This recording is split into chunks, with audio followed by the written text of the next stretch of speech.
Большие деньги и власть вас могут изменить, повлиять на вас? Они могут расшатать? У меня не будет ни больших денег, ни власти. Почему у вас такая уверенность? Ну, мне не надо этого, мне кто-то навяжет это, что ли. То есть, а к чему вы стремитесь? К довольству Всевышнего Аллаха стремлюсь лично я. И жизнь моя меня устраивает. Вот меня буквально 2-3 дня назад моя мама говорит: слава Всевышнему Аллаху, говорит, здоровые дети. И я ей говорю, представляешь, я говорю, вот одного из этих детей надо отвезти на обследование в поликлинику. Целый день надо по этим кабинетам ходить. Знаешь, ходишь, целая в Марокко, волокита. В другой Главное, кабинет. он здоровый, ты представляешь? Вот ты соберешь себе справку, придешь домой, говоришь, ух ты, какой тяжелый день был. А ты представляешь, если он больной, и его, ты не знаешь, его вылечат, его Спасибо. не вылечат. И ты не один день это должен, ты каждый день должен ходить.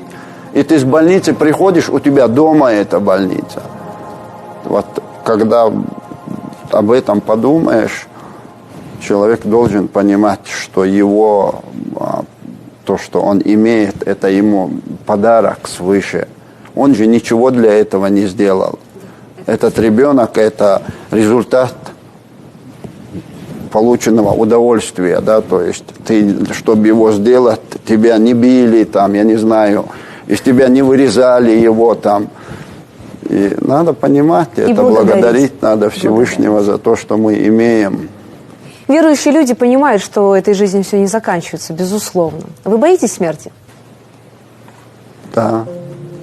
Я вот иногда, когда на самолете лечу, и турбулентность начинается, я понимаю, что я боюсь, видимо, не готов я еще к смерти. Хотя никогда, наверное, человек не скажет, вот, все, я готов, я сейчас, вот сейчас.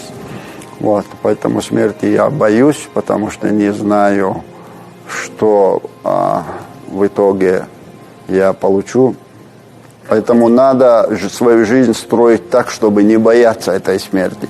Надо каждый день делать какие-то благие дела, что-то полезное делать. Надо каждый день заслуживать. И вот религиозные люди поймут, о чем я говорю. Вот каждый день надо трудиться. Эта жизнь, она как испытание. Надо каждый день заслуживать, зарабатывать себе место, скажем, место в себе надо в раю зарабатывать каждый день.